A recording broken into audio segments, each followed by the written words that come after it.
Hello and welcome to Wisdom Bites. Hope you're well. Thank you once again for joining us. Very much appreciated. And in today's video, I'm going to try and make sense of this pullback that we've had over the last few days, back to this long-term trend line that we've had. I'm also going to have a look at the inverse head and shoulders that's been forming and where we're at with that, as well as the 60-day cycle. There is also a very big correlation between what is happening now and what happened in 2015. So we'll have a quick look at that as well. So if that sounds interesting, then without further ado, get yourself a cup of tea, sit yourself down, eyes on the screen, and let's get cracking.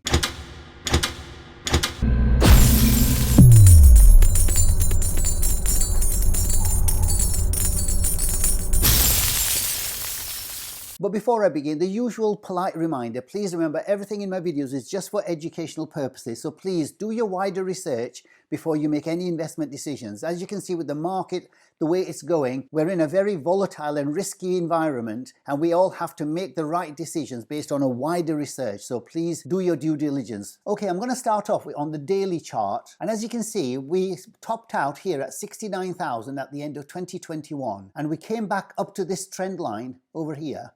And since then, we've trended all the way down during the bear market, creating this low over here. And we've just had another counter rally all the way up to the 25,200. And currently, having topped out at the 25,200, we've come all the way back to this trend line. So obviously, this is a trend line that needs to hold, because once you do break these trend lines to the upside, there is a habit of all assets to come back and retest them one more time. And we've already had one test over here, and maybe this is our second test down here at the 19,700. So after this bounce that we had back in February, we had another big rally to the 25,200, where we've now just got rejected. And to make sense of this, if we go on the weekly chart, you can see clearly what's happened here. We've got this white line, the 50 simple moving average on the weekly chart. The green line is the 200 simple moving average. And then we've got this yellow line, this is the 21 simple moving average. And all three are quite critical on the weekly time frame. So what's happened is that the 50 has crossed down below the 200 simple moving average. The price has come up to that point over there between the two, and that heavy resistance has meant that the price has now fallen down. And conveniently, it's fallen down right at the bottom to touch the 21 simple moving average. And that just happens to be at the same point as where the trend line is over here. And when we zoom out, you'll see why these moving averages are very, very important. Starting from the previous cycles in 2015 here, we can see that the 21 simple moving average on the weekly chart held us very strong support all the way up to the top of the bull market in December 2017 here at 19,800. And if we put a horizontal ray over here, we'll see why that's significant. But when that market topped out, we found that the 21 simple moving average became resistance all the way down until we broke out from here. And once again in the bull market, it became support and held that all the way up when we topped out here at 64,000 in April 2021. And in 2022, when the market had already topped out in November 21, the 21 became resistance once again in the bear market. So currently we've come back and found support back on this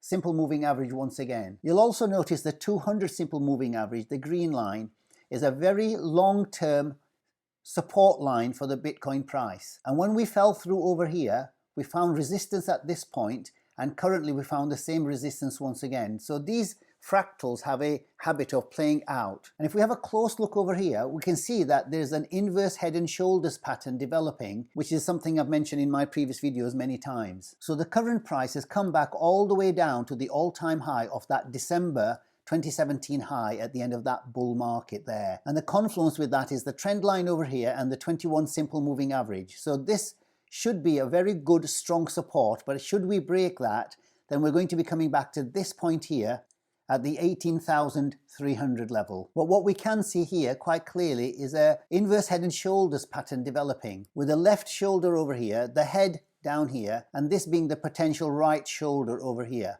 And I mentioned in many of my videos whether we were going to get a shallow head and shoulders over here based on this support line, or a deeper one based on this support line here, or even deeper down to the 18,300. So this needs to be resolved but these are the options that we've got with the Bitcoin price. With the resistance of the 50 and the 200 crossover over here, the trend line being used as a support along with the previous all-time high of 19,800, as well as the 21 simple moving average, which has been a support and resistance over the last 12 years of the Bitcoin history. And should we break this level here now, then the next level has got to be 18,300 over here. Moving on to the fractal pattern, which not many people are watching at the moment, but it seems to be playing out to this first cycle fractal pattern that we had here in 2015. So when we got to the bottom of that bear market down here, we created this double bottom over here.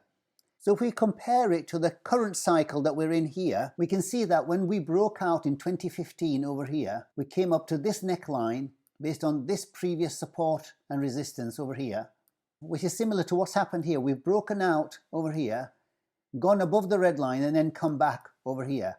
And the question in the past was that, were we at this point where we were going to go back up to the green line as part of the bullish rally that we normally get in the first year after the bear market, or were we over here? So this is now confirmed that we are now really at this point rather than at this point here. So we're not as advanced as we thought we were. You can see quite clearly that this fractal pattern is playing out all the way down with these rejections all along the red line over here, just like back in 2015 over here. We got rejected these 3 times there, these 3 times down here. We've broken through and come back and retesting the red line over here. And the question really is that in 2015, we actually broke through all the way down before we made our next move above the red line over here. Will we do the same over here and come and create a second bottom from this 15,400? So only time will tell, but it's something we need to focus on and not get too worried about this. Because if you've got a 2 to 3 year view, these things are going to be happening all along. We're going to have an oscillation to the upside and the downside. And if we can keep calm and relaxed and just watch these fractal patterns as they're playing out, we'll get a good idea of where the Bitcoin price is heading in the long term. What I want to do is to actually bring the focus back onto the bigger picture over here of what happens before each of the halvings. And currently we have a halving coming up around about April, May 2024. So we have around about a year to go, and what we can expect in that year based on what's happened in the past. So before the first halving over here in 2012, after a bear market bottom that we got down here, the price rallied at 2 points, one over here and one over here. And at the highest point before the halving, it went up by about 600%. And before the next halving here in July 2016, once we topped out in December 2013, we bottomed out down here. And once again, we got 2 points where the market rallied to. So from the bottom to the highest point there, at this point, just before the halving, the market went up by 376%. And if we move to the next cycle, over here, once we topped out in December 2017, this time we only had one top over here. From the bottom at 3,100, we went up around about the 300% mark up to 14,000. And maybe we would have had another top here because you can see we were rising into it when the COVID situation occurred, and that really just spooked the markets down. And maybe if that wasn't the case, we would have had another spike up here for the second spike, just like the first 2 cycles. So currently, if we look at our cycle here, once again we topped out at the 69,000, and from the bottom over here, if the previous cycles are to go by, we should get somewhere around about a 200 or 300% increase back to the upside. So what this does is it puts into perspective the current fall that we've had in the price over the last few weeks. And if we look closely at this over here, as I've shown you many times in the past, if we take the Fibonacci retracement from the top at 69,000 and bring it down to the 15,400, which is the current low, then our predicted price for this year in 2023 and before the halving comes to this 61.8 level over here at around 40,000, or the 78.6% level here at 50,000. So these are the 2 levels that we must keep in mind in the next 12 months before the next halving. So based on the historical context of Bitcoin over the last 12 years, we should really be able to make our way up to these levels, either between $40,000 and $50,000 mark. In relation to the 60-day cycle, what we've now got is that instead of moving into the mid-cycle on a high and creating a right translated cycle over here, what we've now got is a pullback right down on day 25. So we've still got 5 more days to go before we actually have a look at where the mid-cycle point is going to be in relation to the price. Of course, anything can happen, but it looks like it's going to be a left translated cycle because we've already topped out before the midpoint over here. So we'll have a look at where this bottoms out and to see where we get to by the end of this current cycle, which is going to be in the middle of April. So there's still quite a long way to go, and we'll just have to wait to see how the Bitcoin price plays out, and then to look at this timeline of the 60-day cycle to make head and tail out of exactly what's happening. Now, normally in a bull market, at the end of a very brutal bear market, we normally do get more right translated cycles, or that's what our expectation would be. So this is going against the grain at the moment. But we also know that Bitcoin tends to do the unexpected, and that's something we've got to just get used to. So let's just wait and see what happens to the Bitcoin price in the next 2 to 3 weeks. A quick mention about Twitter. For those of you who follow me on Twitter will know that I actually post quite a lot of personal development stuff, as well as many of the charts, etc., of what's happening in between my videos. So you can get an insight into what I'm looking at in between those times. For those of you who are not living in the UK, will be surprised to see what we found this morning and in the last few days in various parts of the UK. But where I live, this is what I found in my front garden here.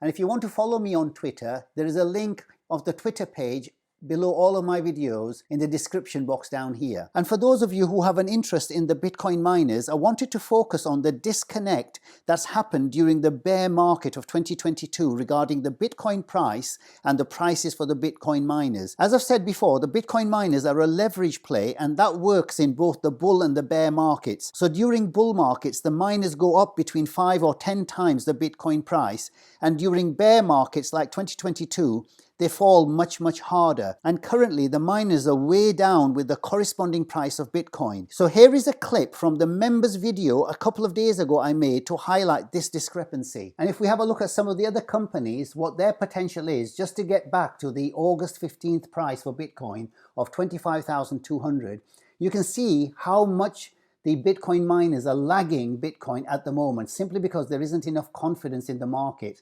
But once the confidence returns, they're going to have a very quick spurt to those levels. And if we have a look at Marathon, you can see that the 15th August price was over here. And from current levels here at around about $6.09, that would represent around about just over 200% increase from where we are currently. So they're lagging about 200% behind Bitcoin. Another one that's actually lagging behind a lot is Hut8. And their price over here was around about $3.70 in the middle of August. And you can see from where we are now at $1.51, it would need to go up by about 147%. And finally, the other one that's actually got a lot to catch up is Bitfarms over here. And the current price here is at 83 cents. But in the middle of August, when Bitcoin was 25,200 last year, this was at $2.31. So that would represent a 180% increase from where we are now. So like I said, I just want to bring this to your attention because it's very important that we become aware of these opportunities, because where we are now is very much a false position, because the Bitcoin miners are a leverage play on Bitcoin. Once everybody's happy that we're in a bull market, and that'll probably happen once Bitcoin goes above the 25,200 level, once we get above that, you'll find that these miners will do a catch-up very, very quickly. And the reason why I'm confident is that if you look at the Marathon price at the end of 2020, when everybody realized that we're now in a bull market with Bitcoin, then in this just period of about 7 days, Marathon went from this price here at around about $2.47 and increased by 170% within a period of 1 week. And not only that, this happened quite regularly. So when it fell down to $4.50 after this correction, it went up within a period of about 6 or 7 days by another 200%. And as you'll see from here, when it went up to $10.50, within 4 days, it went up by 166%. So these miners have an incredible potential. Once everybody's aboard that the Bitcoin is in a bull market, you'll see this kind of action when all the miners. Also in the video, I did cover a special feature on a tiny company with a huge potential if you take a 2 to 3 year view. Also in the video, I gave 2 potential swing trades which I have now got into with the entries, stop losses and the exit prices. So if that's the kind of thing that you're interested in and you want to join, then all you have to do is click this join button below all of my videos, and then you can have access to the members videos, which I do regularly once a week. Okay, so we'll leave it there. I hope you found value in the video. And if you did, then please do remember to like and subscribe and to turn on the notification bell. If you have any comments, questions or suggestions, then leave them in the comments below. Until the next time, take care, stay safe, and I'll see you in the next video. Bye for now.